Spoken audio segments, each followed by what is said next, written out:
오랜만에 섰죠? 한 1년 만에 선 것 같아요. 작년에 서고 안 섰잖아요. 그죠? 올해 처음. 우리 성경 볼까요? 마태복음 6장.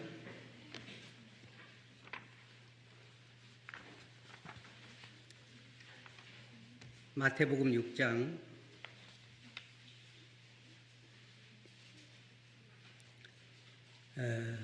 1절부터 8절까지 보겠습니다. 찾으셨어요? 굉장히 빨리 찾으시네. 자, 우리 다 같이 한번 읽어보겠습니다. 시작.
네, 감사합니다.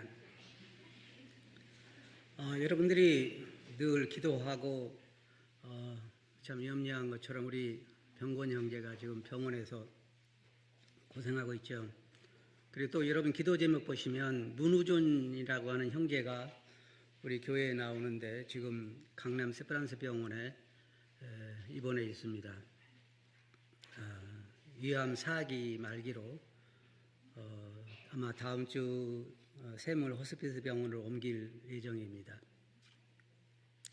제가 이 형제 때문에 병원에 와가면서 뭐 보라매 병원도 가보고 또 강남 세브란스 병원도 이렇게 자주 들려고 그러는데 제가 놀란 것은 뭐냐면 어쩌면 그렇게 환자가 많아요.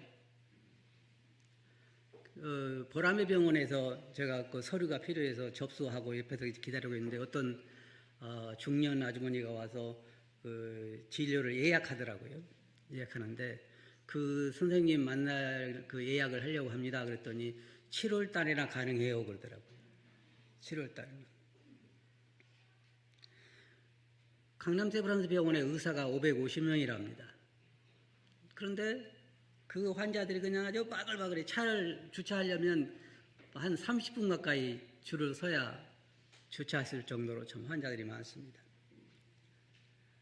그래서 제가 뭐 우리 교회도 참 이런 질병 때문에 고생하시는 분들이 계시잖아요. 우리나라 전체도 그렇고. 그래서 제가 참 그 얼마 동안 마음에 이 질병에 대해서 많이 생각을 해보게 됐는데 참 인생이 빨리 가는 게 참 좋구나.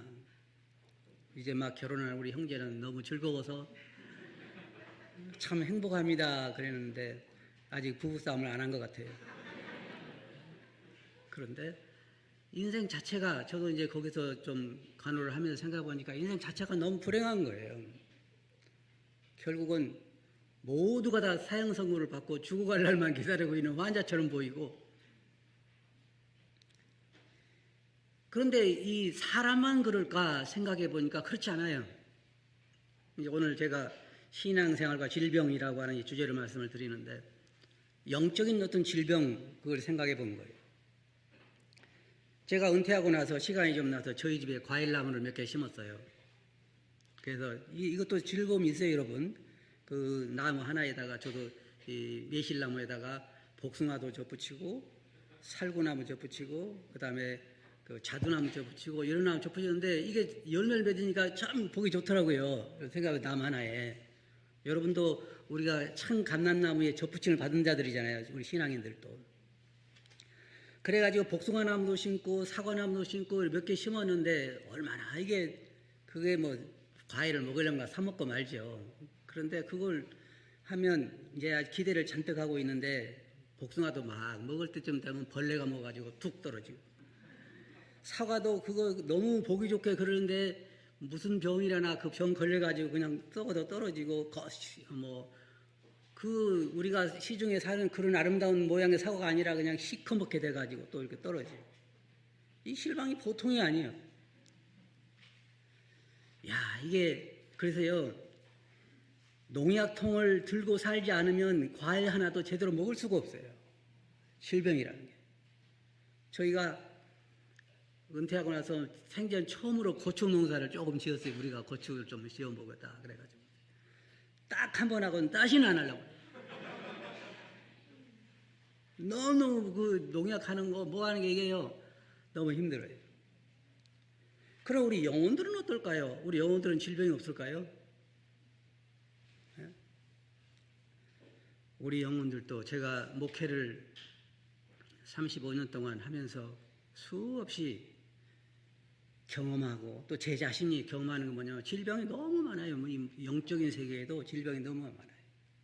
왜 그러냐면 이 세상을 지배하고 있는 지배자가 누구냐면 거짓의 아비이고 사탄이고 살인자이기 때문에 우리 그리스도인들을 그냥 영적으로 잘 살도록 놔두지 않습니다.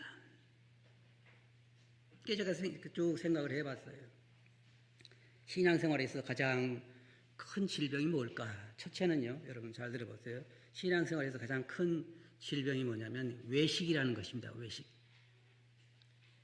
우리가 읽어본 이 본문을 이제 살펴보겠습니다.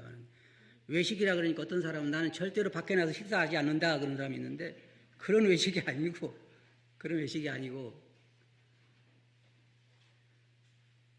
성경에서 말하는 외식이 뭔가 이제 우리가 살펴보게 될 것입니다. 여러분 신앙생활이라고 하는 것은요 교회 생활 혹은 믿음의 생활이라고 하는 것은 철저하게 그 대상이 하나님입니다. 맞아요? 철저하게 하나님입니다. 그래서 그리스도인들에게 무엇을 하든지 다 마음을 다하여 주께 하듯하고 사람에게 하지 말라고 성경은 말하고 있어요. 우리의 모든 섬김의 대상이 하나님이지 사람은 아닙니다. 여러분 오해하지 마세요. 조금 이따 설명을 드릴 테니까. 내가 왜 저 성도를 섬기느냐? 하나님 때문에 섬기는 것입니다. 내가 왜 헌금을 하느냐? 하나님 때문에 하는 것입니다. 맞아요? 네. 그런데 외식이라고 하는 것은 그 초점이 하나님이 아니라 사람에게로 옮겨오는 것입니다. 그 초점이. 그리스도인들의 모든 신앙생활의 중심이 뭐냐면 섬김이에요. 섬김. 서로 지체를 섬기는 것입니다. 형제 자매를 섬기는 것이죠. 그게 주님께서 뭐라고 말씀하셨어요? 이 지극히 작은 자에게 한 것이고 뭐라고 그랬어요? 내게 하는 것이다. 그래요. 그런 거예요. 제가 형제 자매를 섬긴다면 그것은 주님을 섬기는 것입니다. 내가 교회에서 봉사를 한다면 그 주님을 섬기는 거예요. 여기에 우리가 본문 말씀을 이제 볼까요? 거기 보면 외식이라고 하는 것은 성경 이게 그 의미를 보면 가면을 쓰고 자기가 아닌 사람의 모습으로 활동하는 것을 외식이라고 한다 그렇게 말하고 있어요. 이걸 보면 이 말씀에 보면 사람에게 보이려고 그들 앞에서 너희 의를 행하지 않도록 주의하라. 다시 말하면 사람을 의식하고 선을 행하는 것입니다. 그래서 옛날에는요, 지금은 그런 게 많이 줄어들었지만 옛날에는 뭐 고아원이라든지 사회단체 뭐 장애인 뭐 협회라든지 그런 데 가서 국회의원들이나 이런 정치인들이 무슨 돈을 주고 그럴 때는 봉투를 주면서 사진 찍고 그랬죠. 지금 그런 게 많이 줄어들긴 했어요. 왜냐하면 사람들에게 내가 이렇게 자선사업을 한 사람이다 하는 것을 보이고 싶은 것이죠. 근데 주님은 그들에게, 제자들에게 말씀하시기를 사람에게 보이려고 그들 앞에서 의를 행하지 않도록 조심하라 그랬습니다. 근데 우리 신앙 안에, 저도 신앙생활 해보지만 내 안에 그런 요소가 들어있어요. 그 어떤 사람이 말하기를 우리 건강한 몸에도요 항상 암세포가 존재한다고 그래요. 그래가지고 우리 면역체계가 늘 그 암세포를 죽이기 때문에 그렇지 암세포가 없는 건 아니라고 그래요. 우리가 건강할 때 이기고 있는 것이니까. 그러니까 우리 몸 안에도, 우리 신앙인들 몸 안에도 항상 외식의 세포가 들어있습니다. 들어있어요.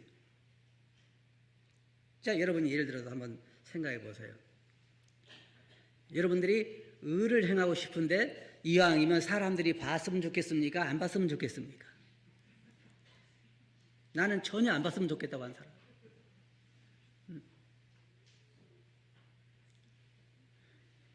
이게 제게 있어요. 제게. 여러분들에도 있고 이왕이면 사람들이 봐줬으면 좋겠다는 거예요. 언제 그 전에 제가 이제 목회할 때 어떤 성도님 한 분은요 꼭 11조 봉투를 제게 주셔요.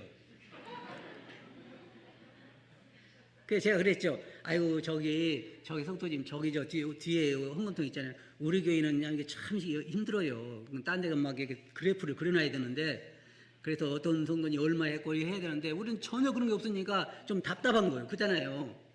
내가 이만큼 하는데 누가 알아줄까?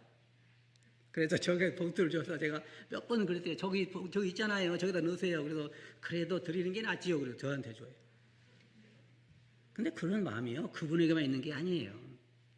한 달에 뭐 10,000원, 20,000원 헌금할 때는 별 마음 없겠지만 예를 들어서 1,000,000원 한다 그럴 때는 이 아이는 이름을 써서 내면 좋겠어요. 그냥 내면 좋겠어요. 여러분 안에서는 뭐라고 그래요? 써내라고 그래요. 그냥 내라고 그래요.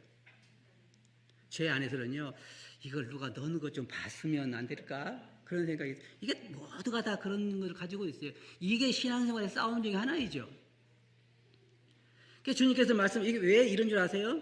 바리새인들이, 하나님을 섬겼던 바리새인들이 예수님께서 오셨을 때 온통 외식으로 몸치장을 하고 있었던 거예요. 뭐 구제하려면 막 그 나팔을 불면서 이렇게 사람들에게 보이는 앞에서 구제를 하고, 그래서 주님께서는 이렇게 말씀하신 거예요. 사람에게 보이려고 그들 앞에서 의를 행하지 않도록 조심하라.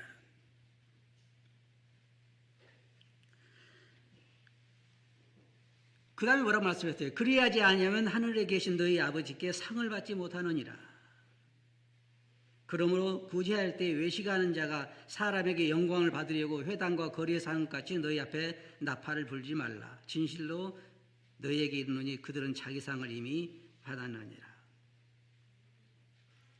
이 외식이라고 하는 것은 무서운 암과 같은 존재의 신앙생활하는 데 있어서.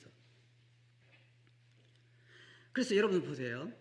내가 하는 것에 있어서 뭔가 내 마음이 사람들에게 보이고 싶다고 하는, 물론 잘못된 거, 뭐 죄 짓는 이런 걸 들키고 싶지는 않겠죠.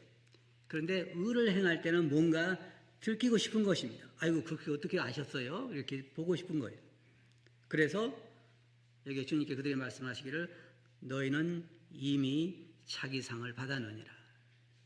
참 놀랍지 않아요, 여러분? 하늘에 가면 상 받을 게 없다는 거예요. 왜? 이미 받았으니까.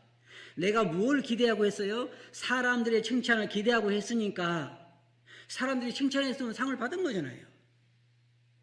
그래서 하나님만 아시게 하라는 것이죠.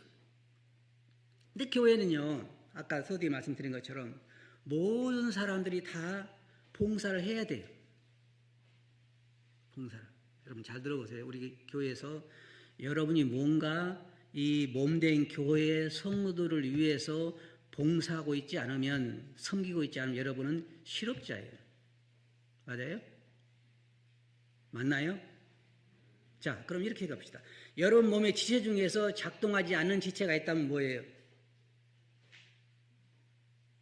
팔이 하나 일하지 않는다 그러면, 다리가 한쪽 일 안 한다 그러면, 모든 지체가 함께 자기 역할을 하기 때문에 우리는 건강한 몸이라 그렇게 말하는 것입니다. 교회도 그래요. 교회는 그리스도의 몸된 교회이고 우리 각자가 지체가 되어 있다고 성경은 말하고 있잖아요.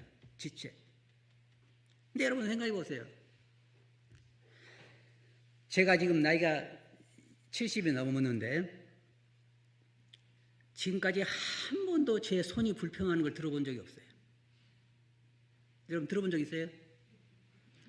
오늘 아침 일어나니까 오른쪽 발이 일을 안 하네? 말을 안 들어. 안 들어요. 그래서 너 왜 그러니? 한 번도 나를 칭찬한 적이 없어서 오늘부터 일 안 하기로 했어요. 그러면은 우리의 심장은 뭐라 할 것 같아요? 야, 너는 그래도 잘 때도 있고 쉴 때나 있지. 나는 지금까지 70평생을 한 번도 쉬어본 적이 없다. 난 내일부터 그럼 나도 데모해야 되겠다. 그럼 그날부터 어떻게 되는 거예요? 죽는 거예요, 죽는 거. 교회는 그렇게 움직이게 되어 있는 거예요. 각자가 발의 역할을 하고 손의 역할을 하고 심장의 역할을 하고 다 자기 걸 해요. 그것도 다 다른 사람 신경을 쓰지 않습니다. 어떤 사람들이 이런 얘기해요. 내가 교회에서 그렇게 봉사를 했는데 아무도 신경 쓴 사람이 없더라. 어떻게 생각하세요? 에? 저도 그렇게 35년 동안을 말씀을 준비하고 그러는데 신경 쓴 사람 하나도 없어요. 왜? 각자 맡은 일을 은사에 따라서 성도들을 봉사하기 때문에. 이게 주님께서 말씀하신 걸 보면 구제와 외식에 대해서 말씀하셨고 그 다음에 두 번째로는 기도에 대한 외식을 말씀하셨어요. 기도에 대한 외식. 기도에도 외식이 있을까요? 있어요. 어떤 소년이 하나님 앞에 큰 소리로 기도했습니다. 하나님, 저 자전거가 필요합니다. 그러니까 아버지가 옆에서 하나님 귀 안 먹으셨어. 조그만 소리에서 들으셔. 그러니까 그래도 옆방의 할머니는 못 듣잖아요. 기도는 누가 하라고 듣는 것입니까? 누가 하라고 하는 겁니까? 예? 하나님이죠. 그런데 어떤 분이 이래요. 아유, 장로님, 오늘 기도가 참 은혜로웠습니다. 누가 듣고 은혜로웠다는 거예요? 기도의 대상이 누구예요? 기도는 하나님께 하는 거예요. 하나님께. 근데 기도, 그것을 누구 들으라고 해요? 아, 오늘 내가 기도를 맡았어. 오늘 내가 그 만찬 기도를 맡았는데 오늘 기도를 잘해야지. 누구한테요? 누구한테 잘해요? 아이, 오늘 참 만찬 기도 은혜스러웠어. 그건 하나님이 하셔야지 우리가 할 얘기가 아니에요. 무슨 얘기 아시겠어요? 네? 어떤 사람도 기도도 너무 곡조를 고글러 가지고 멋있게 하셔. 오, 거룩한 하나님 감사합니다. 그러면 제가 하나님이라면 너 그렇게 하지 마라. 나 그거 듣기 지겹다 그럴지도 몰라요. 하나님 그냥 주님께서 뭐라 했어요? 골방에 들어가서 뭐라고요? 골방에 들어가서 은밀히 안중에 계신 내 아버지께 기도하라. 은밀히 안중에 계신 내 아버지께서 들으신다. 우리가 여기에 교회 앞에 나와서 대표적으로 기도할 때는 뒤에 있는 사람도 들어야 되니까 같이 아멘 해야 되니까 그렇게 하는 거지만은 나 혼자 기도할 때라든지 또는 충분히 다른 사람과 기도할 때 그 대상이 하나님이어야 하는 거예요. 근데 언제부턴가 우리가 사람이 그 대상이 될 때는 기도에도 외식에 빠지게 되는 거예요. 이스라엘 백성들이 그랬어요. 바리새인들이 아주 거룩하게 기도하고 그리고 이왕 기도할 때는 사람들이 많은 거리로 간 거예요. 그게 책을 읽어보면요, 그들 이렇게 이야기했다고 그래요. 제가 지금 이 유평에 있잖아요. 유평에 있으면은 기도 시간, 이스라엘 백성들이 기도 시간이 있었잖아요. 이게 정해진 기도 시간이 있었어요. 예를 들어 3시, 12시 이렇게 기도 시간이 있었다면 그 시간에 빨리 차를 타고 오산 같은 넓은 데로 가는 거예요. 왜? 기도 시간 사람들이 많아야 되니까. 여기에 주님께 말씀하신 것처럼 큰 거리나 회당 거리 그런 데 가서 기도하기를 좋아하는 왜? 사람들에게 보이려고. 우리의 신앙생활의 초점이 사람에게 맞춰진 순간 우리는 신앙생활에서 완전히 타락하게 되는 것입니다. 완전히 탈락하게 되는 거예요. 신앙생활은 철저하게 하나님입니다. 하나님은 살아계신 분이죠. 하나님은 살아계신 분이에요. 그래서 우리의 모든 걸 다 아십니다. 어떨 때 저도 이번에 그 형제를 옆에서 도우면서 생각할 때 정말 하나님 어떻게 보면 하나님 정말 역사하실까 어쩔 때는 또 역사하지 않는가 이렇게까지 마음이 들 정도로 참담할 때가 있지만 그러나 분명한 것은 우리 하나님은 살아계시고 우리 하나님 우리 삶 가운데 역사하시고 내 사정을 잘 알고 계십니다. 그 다음에 세 번째로 이 주님께서 말씀하신 것은 금식과 외식, 금식에 있어서 외식. 이 금식은 주님께서 말씀하신 것처럼 은밀하게 주님과 나 사이에 해야 하는 거예요. 내가 밥을 먹든 안 먹든 내가 중요한 일이 있어서 하나님 앞에서 내가 밥을 굶어가면서까지 주님 앞에 매달리고는 참 좋은 거죠. 근데 그것을 알리는 것입니다. 얼굴을 막 흉하게 해가지고 오늘 왜 얼굴이 왜 그래? 나 지금 금식하고 있거든? 며칠째 금식이야? 어떤 사람이 그랬다잖아요. 뭐 100일 기도인가 무슨 기도인가 기도원에 가서 그 목사님이 기도를 하는데 이제 금식 기도가 다 끝나고 이제 가족이 목사님을 만나러 갔는데 딸내미가 막 아빠 그러고 오니까 목사님이 여자여 물러갈지어다 그랬다잖아요. 왜 그랬을까요? 거룩해 졌잖아요. 거룩해 졌어. 그 말도 안 되는 얘기죠. 말도 안 되는 얘기. 기도나 금식 이런 거에서 금식 자기가 그만큼 급한 사정이 있으니까 참 그만큼 마음이 음식을 패할 정도로 밥 맛을 잃을 정도로 그런 어려운 일이 있으니까 하나님 앞에 금식을 해가면서 기도를 하는 건데 오늘날은요 어떻게 그냥 금식 자체가 뭐 거룩해지는 거 생각하는 것인지 아니면 다른 어떤 걸 생각하는 것인지 자기가 금식한 걸 자랑스럽게 생각해. 나는 뭐 며칠을 금식하고 기도했느니 그건 내게 할 얘기가 아니라 하나님께 할 일이지. 하나님이 아시니까. 우리는 절대로 사람들에게 인위적으로 내가 신실한 그리스도인이라는 것을 보이기 위해서 거짓을 해서는 안 되는 것입니다. 맞아요? 나의 신실함과 나의 거룩을 누가 알아줍니까? 누가 알아줘야 돼요? 하나님이 아시는 거죠. 내가 답답할 필요가 뭐가 있어요? 하나님이 다 아시는데.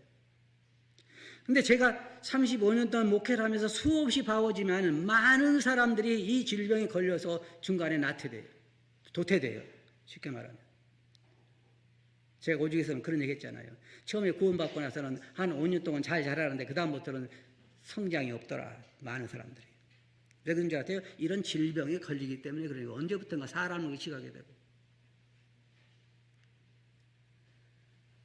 만약에 우리 형제자매들이 오늘도 이제 우리가 식사를 하는데 내가 식사를 맛있게 준비해서 성도님 섬겨야지. 그래가지고 열심히 해서 식사를 준비를 했어요.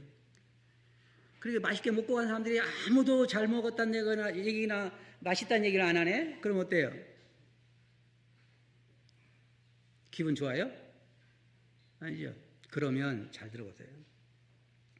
내 마음에 서운한 마음이 들기 시작하면 외식이라고 하는 바이러스가 내 안에서 작동하기 시작한 거예요.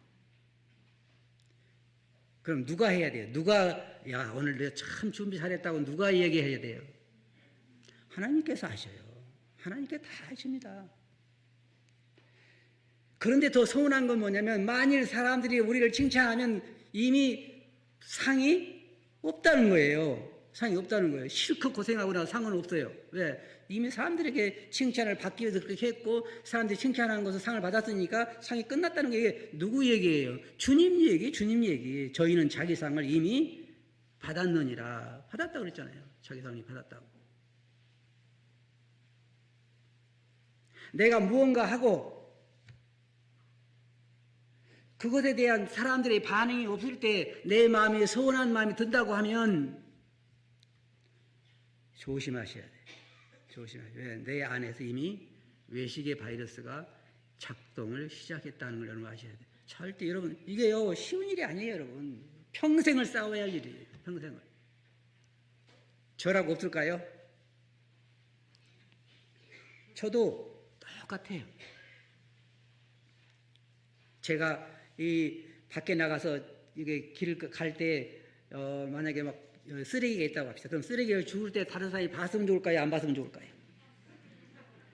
이왕은 봤으면 좋겠어요. 아, 목사님이 저렇게 쓰레기도 주우시는구나. 그러죠?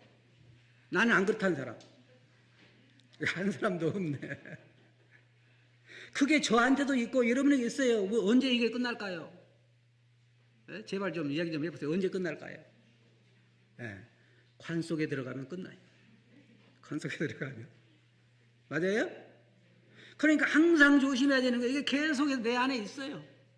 나는 항상 하나님을 의식하고 하나님께 내 사정을 아뢰고 하나님이 내가 너를 안다 그런 것을 만족하는 것을 항상 배워야 돼. 항상 배워야 돼. 내가 누구를 도왔다면 은근히 도왔다면 제발 그한테서 그걸 알아주기를 원하는 마음이 내게 들더라도 그 마음을 죽여야 되고 그렇게 해야 돼. 그래야 여러분 신앙생활에 승리할 수가 있고 주님께 영광을 돌릴 수가 있어요. 영광을 돌릴 수가 있어요. 외식이라고 하는 질병, 이건 무서운 질병이에요, 여러분. 항상 여러분이 뭔가를 하고 그거에 대한 평가를 사람들에게 받고자 하는 마음이 있을 때는 조심하세요. 그리고 여러분이 잊지 말아야 할 게 있어요. 우리의 섬김의 대상은 주님이지만 실제로 섬겨야 할 자는 성도라는 것을 절대로 잊어서는 안 돼요. 주님께 말씀하신 것처럼 우리는 서로 지체가 돼서 서로를 섬기는 것입니다. 주님이 그렇게 말씀하셔서 나를 섬기고 싶니? 그러면 내 성도들을 섬겨라. 두 번째로 제가 살펴보기를 원하는 질병은 도덕적인 문제인데 더러워진 양심입니다. 사도 바울은 디모데에게 그런 얘기에 착한 양심을 가져라. 어떤 이들은 이 양심을 버렸고 믿음에 관하여는 파선하였느니라 라고 이야기를 합니다.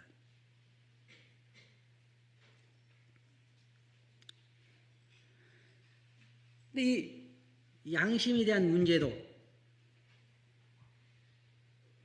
참 많은 그리스도인들의 그 기준이 다릅니다. 우리가 세상에서 양심을 이야기할 수는 없습니다. 왜냐하면 거짓의 아비가 세상을 지배하고 여러분 요즘 정치인들 보시죠. 입만 열면 뭔 얘기예요? 거짓말 얘기합니다. 거짓말. 그리스도인도 비록 그렇게 살았을지라도 예수 그리스도를 믿고 나면 그 마음의 양심이 살아나기 시작합니다. 선한 양심으로 돌아가기 시작하죠. 그래서 사도 바울이 선한 양심을 가지라. 어떤 이들은 이 양심을 버렸고 믿음에 관하여는 파선하였나. 더럽혀진 양심과 믿음이 같이 갈 수 없어요. 절대로. 어떤 형제가 어떤 성도가 제게 전화를 했습니다. 제가 실업수당을 받고 있는데 요즘 구직활동을 못했습니다. 실업수당은 받아야 되는데 누구 교회에 사업하시는 형제님 안 계십니까? 그거 좀 해주면 안 됩니까? 그래요, 저에게. 어떻게 해야 할까요?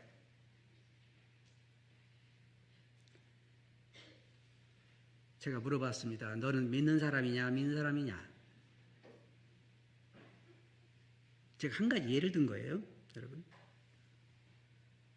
믿는 사람은 그럴 수가 없는 거다. 하나님이 계시고 선한 양심이면 그럴 수 없죠. 그런데 어떻게 보면 우리 그리스도인들도요, 사람에 따라 틀리지만 이 양심이 바르지 못한 일을 할 때가 참 많이 있어요. 이 세상에서 우리가 똑바른 양심을 가지고 살아가기가 참 어려운 것이 많이 있습니다. 자, 예를 들어 생각해 봅시다. 여러분이 길을 가다가 돈을 하나, 지갑을 주었는데 연락처는 전혀 없고 거기에 200만 원이 들어있어요. 그럼 어떻게 하는 게 좋을까요? 어떤 사람은 이렇게 갑니다. 아, 주님께서 내가 주머니 사정이 어려운 줄 아셨구나. 그런 사람이 있어요. 여러분, 제가 지금 실화를 얘기하는 거예요. 실제. 참 주님이 자비로우시죠. 주머니 사진 어린 줄 아시고 길거리 어떤 사람이 그 사람은 무슨 돈이든 모르는데 200만 원을 그거 준 거예요. 얼마나 놀라우신 분입니까? 저는 어떻게 그런 양심에 믿음이 거할 수 있을까? 근데 여러분 이래서는 안 돼요. 지갑을 열어보니까 1,000원짜리 하나 들어있어. 근데 이걸 주인 찾아주라고 경찰서에 가는 사람. 그래야 되나요? 한번 그렇다는 사람 손 들어보세요. 1,000원짜리 하나 들어있는데 경찰서에 주인 찾아주러 가는 사람. 그건 상식적으로 그러지는 않죠. 근데 어떤 사람 이런 사람도 있대요. 어떤 사람이 실수로 내 통장으로 수천만 원을 보내왔어요. 이런 횡재가 없죠. 그래서 어떤 목회자에게 가서 상담을 했답니다. 이렇게 해서 어떤 나도 모르는 사람인데 통장으로 돈을 이렇게 많이 보내왔는데 어떻게 해야 할까요? 그랬더니 주님이 주신 거다. 주님이 주신 거다. 그러니까 11조하고 헌금하고 써라 그랬대요. 참 양심이 바르죠. 여러분 이런 양심에는 절대로 신앙이 같이 갈 수가 없어요. 우리는 살아가면서 그런 일을 엄청나게 많이 만났는데 제가 놀라는 것은 어떤 성문들을 보면 그냥 웬만해서 도저히 용납할 수 없는 그런 일도 그냥 떳떳하게 하더라고요. 그러면서 주일날 와서는 주님께 감사하고 더 잘해 오히려. 그런 양심으로 신앙생활 할 수는 없는 거예요. 예를 들어 생각해 봅시다. 우리 형제가 참 행복하게 살아야 좋은데 이제 이 다음에 가면 또 이제 아마 부부싸움도 할 때가 있을 거예요. 그런데 둘이 부부싸움 실컷 하고 와서 주일 아침에 맨 먼저 나가서 예배 드리는 거예요. 가능해요? 아직 화해도 안 했는데? 예? 가능하던 사람, 많이 해본 사람. 그럴 수는 없는 거예요, 여러분. 우리가 믿는 하나님과 우리가 믿는 이 신앙은 종교 생활이 아니에요. 살아계신 하나님 앞에서 사는 거고 살아계신 하나님 앞에서 우리 행하는 것이기 때문에 그 누구도 사람은 속일 수 있지만 하나님은 속일 수가 없는 거예요. 맞아요? 네. 그런 양심으로 어떻게 신앙생활을 해요? 그건 안 되는 거예요. 우리는 저도 똑같이 부부싸움 할 때도 있고 넘어지기도 하고 울기도 하고 그래서 늘 우리가 힘들어하고 그러는 거예요. 우리 안에 선한 것이 거지 않기 때문에 부부싸움 할 수도 있어요. 그렇잖아요. 할 수도 있고 어떨 때 나도 모르게 내가 해서는 안 될 일을 할 때도 있어요. 그게 우리가 넘어지고 깨지고 슬퍼하고 울고 회개하고 다시 일어나고 이게 반복적인 것이 우리 그리스도인의 삶이에요. 맞잖아요. 그래도 적어도 내가 넘어지고 슬퍼하고 울고 그럴 때는 안 그런 척 양심이 마비된 사람처럼 그렇게 행동해서는 안 되는 거죠. 맞아요? 그래야 하는 거예요. 신앙생활에 있어서 양심이 더러워지면 우리는 그 사람 신앙이 지극히 위험한 암, 사기처럼 말기처럼 병든 것과 같은 거예요. 사도 바울의 말처럼 어떤 사람은 이 양심을 버렸고 믿음에 관하여는 파선하였느니라. 장로의 자격 중에 어떤 게 있는 줄 아세요? 착한 양심에 믿음의 비밀을 가진 사람. 선한 양심에 믿음의 비밀을 가진 사람이 장로 역할을 할 수 있는 거예요. 제가 만나본 수많은 집사들, 수많은 장로들이 도대체 믿는 사람인지 안 믿는 사람인지 모를 정도로 양심이 마비된 사람들을 많이 만나봤어요. 제발 우리 유평교회 성도님들은요, 그러지 않기를 원해요.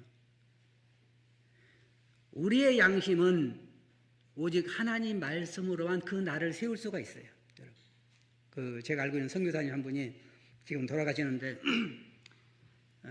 그 외국 사람들은요 주머니 칼을 잘 가지고 다녀요. 보편적으로 저도 이제 그걸 좋아하는데 제가 볼 때 항상 조그만 숫돌에다가 그 주머니 칼을 갈아요. 그러면서 언제 쓸지 모르니까 나를 세워준다는 거예요. 그러면서 제가 한 얘기가 뭔지 아세요? 우리 그리스도인들도 항상 하나님 말씀에 우리 양심을 갈아야 된다. 하나님 말씀, 항상 우리 양심에 나를 갈아야 된다. 이게 무뎌지면요, 이게 무뎌지면 아무거나 합니다. 그러면서 자기가 정상이라고 생각해. 적어도 양심이 이 날이 서 있는 사람은 내가 잘못된 일 했을 때 부끄러워할 줄도 알고 하나님 앞에 고백할 줄도 알고 그래요. 근데 이 양심이 무뎌지면 내가 아무런 잘못도 없는 거예요. 내가 뭘 잘못했냐고. 그건 아니죠. 그건 아닌 거예요. 그래서 선한 양심과 순수한 믿음은 같이 가는 것이지 무뎌진 양심과 순수한 믿음이 같이 갈 수는 없어요. 올해는 우리 유평교회 성도님들은 그런 순수한 신앙, 선한 양심에 그런 순수한 신앙에 거하는 그런 성도님들이 되시길 바라요.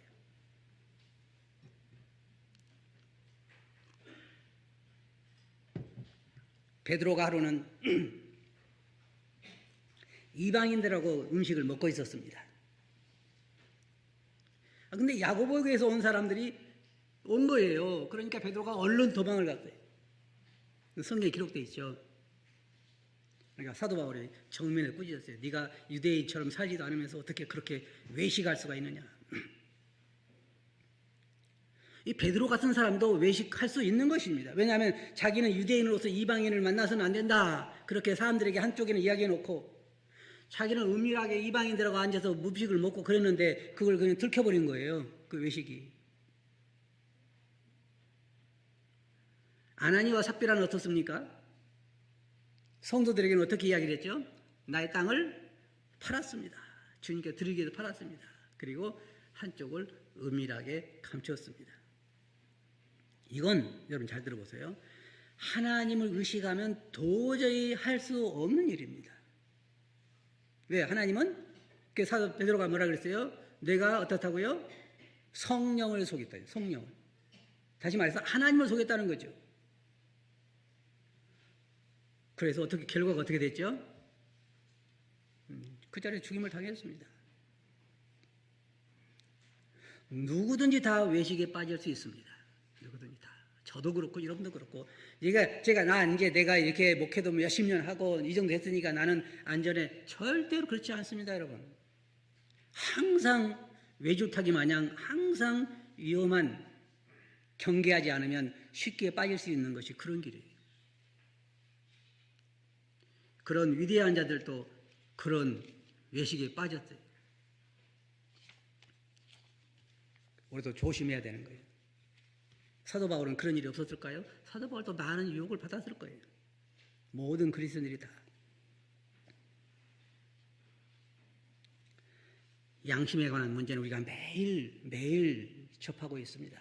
지금은 우리가 그래도 우리는 지금 헌금을 무기명으로 하잖아요. 무기명으로.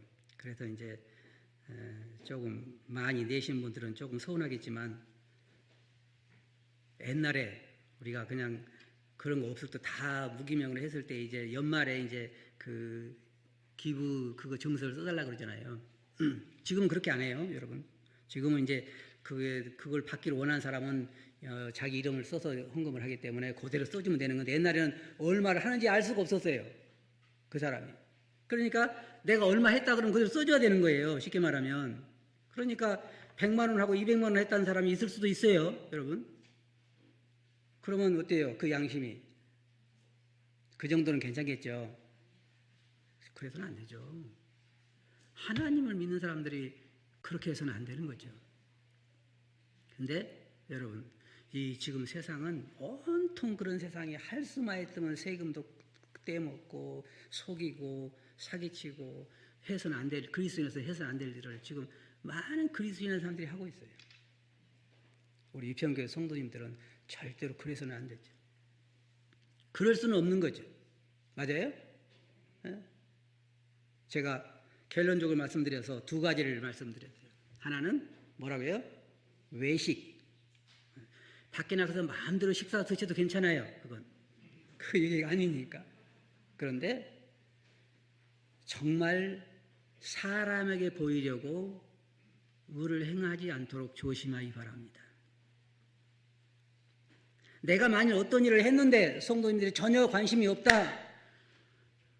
그래도 서운하게 생각하지 마세요. 관심 없어요. 여러분, 팔이 다리에 관심 있는 거 보셨어요? 전혀 없어요. 위가 심장에 관심 두지 않아요. 절대로 자기 은사 아니면 관심 자체가 없어요, 여러분. 어떻게 그럴 수 있느냐? 자기도 그러는 거예요. 그러니까 여러분들이 섬기고 싶은 분야에서 여러분 성도를 섬기세요. 그리고 절대로 평가를 사람들에게서, 그 사람에게서 내가 그렇게 그 형제에게 도왔는데 어떻게 나한테 그럴 수가 있지?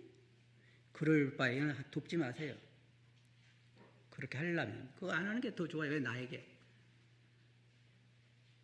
여러분 삶에서 올해는 외식이 자리 잡도 못하도록 그렇게 하셔야 돼요. 사람들의 평가를 받지 않도록, 하나님의 평가만 받도록. 그러면 우리가 이제 진실한 신앙인이 되는 거예요, 여러분. 하나님께서 잘했다, 착하고 충성된 종아, 그러면 더 이상 바랄 게 있습니까? 우리에게 더 바랄 게 있어요? 저는요, 제가 예를 들어서 뭐 쓰레기를 줍는다든지 누구를 돕는다 그럴 때 주님이 옆에서 보셨으면 좋겠어요. 너 쓰레기도 줍네? 그럼 좋겠어요. 근데 그렇게 하실까요? 안 하실까요? 안 하셔요. 그죠? 근데 주님은 뭐라고 했죠? 내가 세상 끝날까지 항상 너희와 함께 있으리라. 주님은 우리를 떠난 적이 없어요. 맞아요? 내 말을 안 들으신 것이 없어요. 우리가 원하는 대로 해주지 않으셔서 그렇지 우리 말을 듣지 않으신 적이 없어요. 저는 지금까지 수십 년 동안 기도하면서 단 한 번도 하나님께서 내 기도를 안 들으셨다고 느껴본 적은 없어요. 왜요? 들으시니까. 다만 내가 원하는 대로, 우리는 이런 생각을 해요. 내가 기도한 대로 안 해주면 안 들었다고 생각을 해요. 안 들은 게 아니잖아요. 왜? 주님께서 그렇게 얘기하셨잖아요. 항상 우리 기도를 들으시고, 여러분 노래할 때 그렇게 하잖아요. 항상 우리 기도를 들으시고. 우리가 해달라는 대로 해줬으면요, 우리 벌써 망했어요. 여러분 아셔요? 예. 주님, 저는요 세상에 이 거짓말 사람 다 죽었으면 좋겠어요. 그럼 어떻게 할까요? 다 죽고 나면 누가 살아요? 하나도 없을 거야 아마. 거짓말 한 번이라도 한 사람 다 죽여주세요. 그러면 다 죽고 없죠. 정말 감사한 것은 하나님께서 내가 기도한 대로 안 들어준 것이 얼마나 감사한지 모를 때가 있어요. 이 자녀들이 부모에게 요구한 대로 다 해주지 않습니다. 왜? 그것이 필요하다고 생각하지 않기 때문에. 우리가 겪는 모든 것들은 다 여러분이 아셔야 할 것은 하나님의 허락하에서 이루어집니다. 그리고 로마서에 뭐라고 말하고 있어요? 하나님을 사랑하는 자 곧 그 뜻대로 부르심을 입은 자들에게는 모든 것이 협력하여 뭐라고 했죠? 선을 이루느니라. 우리가 병든 거라든지 경제적으로 어려운 거라든지 아니면은 경제적으로 부흥한 거라든지 모든 것이 다 서로 들어맞아서 뭐가 된다고요? 선을 이룬다는 거예요. 선을 이룬다는 거예요. 그래서 내가 지금은 이해할 수 없는 환경이 내게 오고 경제적으로 어렵기도 하고 혹은 뭐 건강이 어렵기도 하고 그런 일이 내게 있을지 모르지만 나중에 하늘나라에 가서 보면 그 모든 것이 협력하여 선을 이루도록 하신 하나님의 선하신 뜻을 우리가 알 수 있게 될 거예요. 맞아요? 그럼 우리가 할 일은 뭡니까? 우리가 해야 될 일, 할 일. 사도 바울이 말한 것처럼 항상 기뻐하라. 맞아요? 이게 안 읽어보셨어요? 항상 기뻐하라. 우리 다시 해볼까요? 항상 기뻐하라. 범사에 감사하라. 쉬지 말고 기도하라. 이것이 너희를 향한 하나님의, 여러분 이제 하나님 뜻 아셨죠? 자, 두 가지 오늘 잊지 맙시다. 하나는 내 삶에서 외식을 몰아내자. 두 번째로는 항상 하나님의 말씀에 내 양심에 나를 세워서 착한 양심을 갖도록 노력하자. 그렇게 하시겠어요? 기도하겠습니다.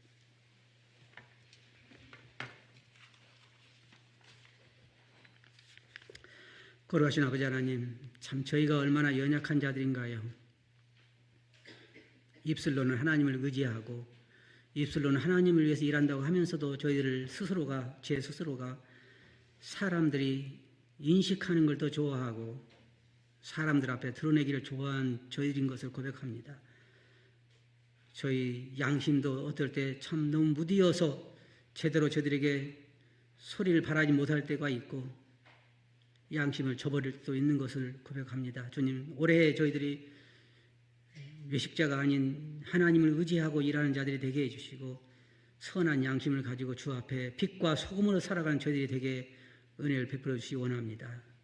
들은 말씀을 주께 의지하옵고 예수님 이름으로 아버지께 감사하며 기도하옵나이다. 아멘.